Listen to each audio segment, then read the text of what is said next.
अस्सलाम वालेकुम नाजरीन, आप देख रहे हैं JN न्यूज़ और मैं हूं आपकी होस्ट रुबीना चौधरी। सबसे पहले नजर डालते हैं आज की अहम खबरों पर। हाजी मोहम्मद वारिस सईदी की रिपोर्ट के मुताबिक जनूबी पंजाब के इलाके मेलसी अपने लजीज और मीठे आड़ू के लिए मशहूर है, लेकिन किसानों को आजकल पैदावार, मौसमियाती तब्दीली और एक्सपोर्ट के मसाइल का सामना है। पंजाब के ज़िला विहाड़ी कोई तहसील मेलसी का आड़ू अपनी मिठास और खुशबू की वजह से पूरे मुल्क में मुनफरिद पहचान रखता है। हर साल यहाँ हज़ारों एकड़ पर आड़ू की काश्त की जाती है, जो मकामी मईशत का अहम हिस्सा है। शदीद गर्मी और दर्जा हरारत में एक अचानक तब्दीलियाँ मुख्तलिफ फल पर असरात नज़र आ रहे हैं। हुकूमत एक्सपोर्ट के मौके फराहम करे और जदीद टेक्नोलॉजी तक रसाई दे तो मेलसी का आड़ू आलमी मंडी में नुमाया मकाम हासिल कर सकता है। मेलसी का आड़ू न सिर्फ जायके में मुनफरिद है बल्कि मईशत के लिए भी एक अहमियत रखता है।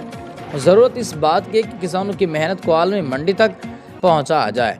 मेलसी का आड़ू मिठास और जायके के हवाले से एक अपनी पहचान रखता है।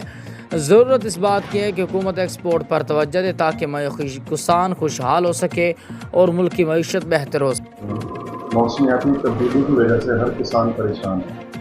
आम, फालसा, अमरूद जैसे फल और सब्जियाँ मुतासिर हो रही हैं। मैं समझता हूँ कि किसानों को रिलीफ के साथ हुकूमत एक्सपोर्ट पर तवज्जो दे और तामुन करे ताकि किसान खुशहाल हो सके।